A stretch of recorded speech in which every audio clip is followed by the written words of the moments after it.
Sir నమస్కారం sir. నమస్తే. Sir YCP నుండి చాలా మంది నేతలు రాజీనామా చేసేసి జనసేన అండ్ బీజేపీలోకి జాయిన్ అవ్వడం మనం చూస్తున్నాం సార్. అయితే దీని పట్ల ఇటు టీడీపీ వాళ్ళు కాస్త అసంతృప్తి వ్యక్తం చేస్తున్నారు. ఆగ్రహంగా ఉన్నారని కూడా వార్తలు వినిపిస్తున్నాయి. అంటే వాళ్ళ హయాంలో మమ్మల్ని ఇబ్బంది పెట్టారు. ఇబ్బంది పెట్టిన వాళ్ళని మీరెలా చేర్చుకుంటారని చెప్పేసి కాస్త ఆగ్రహంతో ఉన్నట్టుగా మనకు అనిపిస్తుంది సార్. మరి దీన్ని ఏ విధంగా చూడొచ్చంటారు సార్? మీరేం చెప్తారు? అంటే రాజకీయ నాయకులు హ్మ్. పార్టీలు మారటం అనేది కొత్తేం కాదు. ఓకే. ఎవరు ఏ పార్టీలోనూ పుట్టి ఆ పార్టీలోనే చనిపోవటం అనేది జరగదు. ఒపీనియన్స్ మార్చుకునేవాడు పొలిటీషియన్ కానేరడు అని చెప్పాడు గిరీశం గారు. హ్మ్. హ్మ్. Change opinions according two times అని చెప్పారు. కాబట్టి ఒపీనియన్స్ మార్చుకోకపోతే ఎలాగా అని ఆ ప్రకారం ఎవరు ఏ పార్టీలోనూ శాశ్వతం కాదు. ఏ హ్మ్. పార్టీ నాయకుడు ఆ పార్టీలోనే పుట్టలేదు. అది కూడా గమనించాలి. చంద్రబాబు నాయుడు గారు తెలుగుదేశంలో పుట్టలేదు. ఆయన కాంగ్రెస్‌లో పుట్టి తెలుగుదేశానికి వచ్చాడు. అవును. అలాగే పవన్ కళ్యాణ్ గారు ప్రజారాజ్యంలో పుట్టి జనసేనగా మారాడు. హ్మ్. భారతీయ జనతా పార్టీ అది జాతీయ పార్టీ. అది రకరకాల తీర్థాలలో మునిగి తేలి ఈ పరిస్థితికొచ్చింది. అంటే జనసంఘగా మొదలై మధ్యలో జనతా అయి తర్వాత భారతీయ జనతా అయ్యిందది. ఈ ప్రయాణంలో అది రకరకాల టర్నులు తీసుకుంది. విచిత్రంగా జనతా అనేటువంటి ఒక పార్టీ ప్రారంభానికి ఒక రకంగా వెనకాలుండి కసరత్తు చేసింది ఆనాటి జనసంఘే. జనసంఘే వెన్నెముక దానికి, జనతాకి. విచిత్రంగా దానిలోకి మార్క్సిస్ట్ పార్టీ వాళ్ళు కూడా చేరారు. అలా మార్క్సిస్టులు జనతాలో కలవటం అనేది ఒక విచిత్రమైన కలయిక.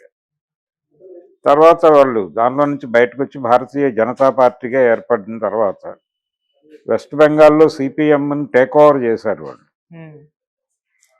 కమ్యూనిస్ట్ పార్టీలు కూడా ఒపీనియన్స్ మార్చుకుంటూనే వెళ్ళాయి. అవి కూడా ఎక్కడ స్థిరంగా లేవు.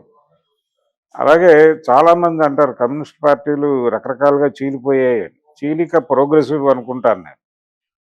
కలిసి ఉండటం అనేది, కలవటం అనే కోరిక, కలవాలి అనేటువంటి ప్రయత్నం, దానికంటే కూడా విడిపోవడం అనేది ప్రోగ్రెసివే. ఒక డిఫరెంట్ ఒపీనియన్‌తో వెళ్ళిపోవటం అనేది ప్రోగ్రెసివే. ఓకే. ఇక్కడ ఏంటంటే మనం రాజకీయ పార్టీలు ఆయారాం, గయారాం అంటారు. వచ్చేవాళ్ళు, పోయేవాళ్ళతో తీర్థంలా ఉండాలి రాజకీయ పార్టీ అనేది. హ్మ్. ఈ తీర్థంలా రాజకీయ పార్టీలు ఉండాలంటే అది పవర్‌లో ఉండాలి. ఒక పాత పొలిటీషియన్ ఒకాయన పార్టీ మారినప్పుడు అడిగితే ఆయన చెప్పాడు. అంటే ఆ పార్టీ అధికారంలో లేదిప్పుడు. దానికి భారంగా అక్కడ ఉండటం కన్నా కూడా మళ్ళీ అధికారం వచ్చే వరకు అధికారంలో ఉన్న పార్టీ దగ్గర ఉండటం మంచిది కదా! వాళ్ళకి భారంగా అక్కడ ఉండే కంటే అని. హ్మ్. అది జోవియల్‌గా అన్న మాటే కానీ వాస్తవం అదే. పవర్ లేకపోవటం వలన వచ్చిన ఇబ్బందులు ఒక దశలో తక్కువుండేవి. హ్మ్. గతంలో పవర్ లేకపోతే పవర్ లేని పార్టీలో ఉండేవాళ్ళు తప్ప పనులయ్యేవి. వెళ్ళి ఎమ్మెల్యేతోనో లేకపోతే అధికారులతోనో చెప్పి నెమ్మదిగా పనులు చేయించుకోగలిగేవాళ్ళు. హ్మ్. ఇప్పుడు ఆ పరిస్థితి లేదు. ఎందుకు ఆ పరిస్థితి లేదంటే కేసులు పెట్టి కంట్రోల్‌లోకి తీసుకునేటువంటి ప్రయత్నం చాలా కాన్షియస్‌గా జరుగుతోంది. ఓకే. అంటే ప్రతి పార్టీకి అధికారంలోకి రాగానే అప్పటి వరకు అధికారంలో ఉండి అప్పుడు ప్రతిపక్షంగా మారిన పార్టీని తన కంట్రోల్‌లోకి తీసుకోవాలి. దాన్ని పూర్తిగా అంటే ప్రతిపక్షాన్ని చంపేయటం ద్వారా మాత్రమే తన అధికారం శాశ్వతం అవుతుంది అనేటువంటి ఒక బిలీఫ్‌లో ఉన్నారు. అది జగన్మోహన్ రెడ్డి అలాగే ఉన్నాడు. చంద్రబాబు నాయుడు గారు కూడా అలాగే ఉన్నారు. వారు అదే ప్రయత్నంలో భాగంగా నాశనం అయ్యారు. వీరిప్పుడు అదే ప్రయత్నం చేస్తున్నారు ఓకే. చంద్రబాబు నాయుడు గారు. ఆ హ్మ్. ప్రయత్నంలో భాగంగానే చాలామందిని టెర్రరైజ్ చేశారు, న్యూట్రల్ చేశారు, భయపెట్టారు. ఈ పరిస్థితుల్లో వీళ్ళు గతంలో లాగా డెమోక్రటిక్‌గా ఉండి అదే పార్టీలో ఉండి పనులు చేయించుకునే పరిస్థితి లేదు. హ్మ్. రెండోది అసలు బయట ఉంటామా లేదా ఏదో కేసులో ఇరుక్కుంటామా, మన జీవితాలు ఏమైపోతాయి అనేటువంటి గందరగోళం కూడా ఉంది. ఈ టెన్షన్‌లో అక్కడ ఉండటం కంటే కూడా ఏదో పద్ధతిలో అధికార పార్టీకి దగ్గరగా మసలటం మంచిది అనే ఉద్దేశంతో కన్ఫెస్ అయిపోయి గోడలు దూకేస్తున్న వాళ్ళ సంఖ్య పెరిగింది వైసీపీలో. ఓకే. ఉదాహరణకు వాసిరెడ్డి పద్మ గారిని చూసాం మనం. ఆవిడ దూకేసి ఇంకా ఎక్కడా చేరలేదు గానీ హ్మ్. జగన్మోహన్ రెడ్డికి వ్యతిరేకంగా మాత్రం ఆవిడ విస్తృతంగా ఇంటర్వ్యూలు ఇస్తున్నారు. ఇలా చాలా మంది కనిపిస్తారు మనకి. ఇప్పుడు భీమ్లీకి ఒక కోఆర్డినేటర్ని పెట్టారు. వాళ్ళ కోఆర్డినేటర్ వెళ్ళిపోయాడు, రిజైన్ చేసి బయటకు వచ్చాడు. అతను ఈ రోజు రేపు కూటమిలో తేల్తాడు. ఆల్రెడీ అయిపోయింది, నిమజ్జన కార్యక్రమం ముగిసింది అక్కడ. ఇలా దాదాపు ప్రతి చోట ప్రతి నియోజకవర్గంలో ఓడిపోయిన ఎమ్మెల్యేలు అందరూ కూడా ఎటో కట్టు సర్దుకునే ప్రయత్నాల్లోనే ఉన్నారు. ఇది జరుగుతుంది. అయితే తెలుగుదేశం పార్టీ కాన్షియస్గా వైసీపీ నుంచి వస్తున్న వాళ్ళని ఇమ్మీడియట్గా తన పార్టీలో చేర్చుకోవటం కొంత ఇబ్బందికరంగా మారుతుంది. ఎందుకంటే అది ఒక ప్రచారంగా మొదలు పెడతారు అవతల వాళ్ళు. అంటే మేము ఓడిపోయాం, మా పార్టీ మొత్తాన్ని వాళ్ళు తీసేసుకుంటున్నారు, టేక్ ఓవర్ చేసే ప్రయత్నం చేస్తున్నారు, అంటే పార్టీ ఫిరాయింపుల్ని ప్రోత్సహిస్తున్నారు ముఖ్యమంత్రి గారు, రకరకాల బిస్కెట్లు వేస్తున్నారు, వీళ్ళందరూ వెళ్ళిపోతున్నారు అని మాట్లాడే అవకాశం ఉంది. ఆల్రెడీ గుడివాడ అమర్నాథ్ ఈరోజు వైజాగ్లో ఆ విషయం ప్రస్తావించాడు. కాబట్టి ఇలా బిస్కెట్లు వేయటము, పార్టీలు మారిపోవటము కాకుండా నేరుగా తన పార్టీలోకి తీసుకుని తన పార్టీ టార్గెట్ కాకుండా ఉండటం కోసం జనసేనలోకో లేకపోతే బీజేపీలోకో వెళ్ళటం సేఫ్ అనేటువంటి ఒక వాతావరణం కల్పిస్తున్నాడు ఆయన వాంటెడ్గా చంద్రబాబు నాయుడు గారు. అందుకని వీళ్ళందరూ జనసేన వైపు, ఇప్పుడు ఆవిడ కూడా పద్మ గారు కూడా జనసేన వైపే వెళ్ళే ప్రయత్నాల్లో ఉన్నారు. అయితే ఆవిడ కుటుంబం నుంచి టీడీపీలోకి వెళ్ళమనే ప్రెజర్ ఉంది, అది ఆవిడే చెప్పుకున్నారు. టీడీపీలోకి వెళ్ళమని మా ఫ్యామిలీ మెంబర్స్ అందరూ చెప్తున్నప్పటికీ నేను జనసేనకు వెళ్తున్నాను అని. ఆవిడకి పిఆర్పి బ్యాక్గ్రౌండ్ ఉంది. ఇప్పుడు పవన్ కళ్యాణ్ ఎక్కడ పుట్టాడో ఈవిడ కూడా అక్కడే మొదలెట్టారు. కాబట్టి ఆవిడకి ఆ రోజుల్లో నాగబాబు గారి సపోర్ట్ ఉండేది బాగా. నాగబాబు ఎంకరేజ్ చేసేవాడు ఈవిడ్ని. కొంచెం ఆ రోజుల్లో ప్రజారాజ్యం పార్టీ నుంచి బలంగా పార్టీ గొంతు వినిపించినటువంటి చరిత్ర అయితే ఆవిడకు ఉంది. కరెక్ట్గా దాని మీద అది నమ్మే జగన్మోహన్ రెడ్డి కూడా ఆవిడని అన్ని పనులు, అంటే ఏదైనా సరే పార్టీ వాయిస్ వినిపించాలన్నప్పుడు వాసిరెడ్డి పద్మ గారిని ఆశ్రయించేవాడు ఆయన కూడా. కాకపోతే ఆవిడ ఇబ్బంది ఏంటంటే అధికారంలో ఉన్నప్పుడు ఎప్పుడూ కూడా తనని పట్టించుకోలేదు, తనకి ఒక పదవి ఇచ్చి గౌరవించడం లాంటి పని ఏం చేయలేదు. ఆవిడ మహిళా కమిషన్గా ఉండొచ్చు, కానీ అది కాదు. అంతకు మించిన పదవులు ఏవి లేదు, ఒక నియోజకవర్గం అప్పచెప్పటం ఇలాంటి పనులు నాతో ఎప్పుడు చేయలేదు ఆయన. కాబట్టి నన్ను జస్ట్ వాళ్ళ పార్టీ గొంతు జనంలోకి తీసుకెళ్లడం కోసం వినియోగించుకున్నారు తప్ప నాకు ఇవ్వాల్సిన గౌరవం ఇవ్వలేదు అనేది ఆవిడ ప్రధానమైన ఆరోపణ. ఈ మిగిలిన వాళ్ళ ఆరోపణలు వాళ్ళకు ఉన్నాయి. కొంతమందిని సేఫ్ గార్డ్ చేసుకునే ప్రయత్నం చేస్తున్నాడు జగన్మోహన్ రెడ్డి. మరీ పిల్లర్స్ అనుకున్న వాళ్ళు కూడా వెళ్ళిపోతే ఎలాగా అని కొన్ని చోట్ల కట్టుదిట్టమైన ఏర్పాట్లు చేస్తున్నారు. అందులో భాగంగానే మాజీ స్పీకర్ తమ్మినేని విషయంలో కూడా ప్రచారం జరిగింది. ఆయన ఏ క్షణంలోనైనా జనసేనకు పెడతాడు అని అది కొంచెం కట్టడి చేసినట్టున్నారు. బొత్స సత్యనారాయణ మీద కూడా అలాంటి పుకార్లు వచ్చినాయి, ఆయన కూడా ఆగాడు. వీళ్ళు వెళితే వెళ్ళక జనసేనలోకి వెళ్ళాలా అని మాట్లాడాడు ఆయన మీడియా ముందుకు వచ్చి. అంటే ఆగటానికి సంబంధించి అట్నుంచి ఒక భరోసా దొరికింది ఆయనకి, అందుకని సైలెంట్ అయిపోయాడు, వెళ్ళట్లా. ఇప్పుడు పార్టీ ఫిరాయింపులు లేవు అక్కడ, ఆగారు. కొంతమంది సీనియర్స్ని హోల్డ్ చేయగలిగారు, వెళ్ళిపోయే వాళ్ళకి ఎవరు చేయగలిగింది ఏం లేదు, వాళ్ళు వెళ్ళిపోతారు. ఇది కండిషన్. అందుకని గతంలో లాగా ఓడిపోయినప్పటికీ అదే పార్టీలో ఉండొచ్చులే, ఏమవుతుంది, పవర్ ఉండదు అంతే కదా, మన పనులు అయిపోతాయి అనేటువంటి భరోసా లేదు ఇప్పుడు పొలిటీషియన్స్కి. అధికార పార్టీలోనూ లేకపోతే అధికార పార్టీతో సయోధ్యలో ఉన్నటువంటి పార్టీలోనూ ఉంటే తప్ప యాక్సెస్ కూడా దొరకనటువంటి పరిస్థితి ఉంది.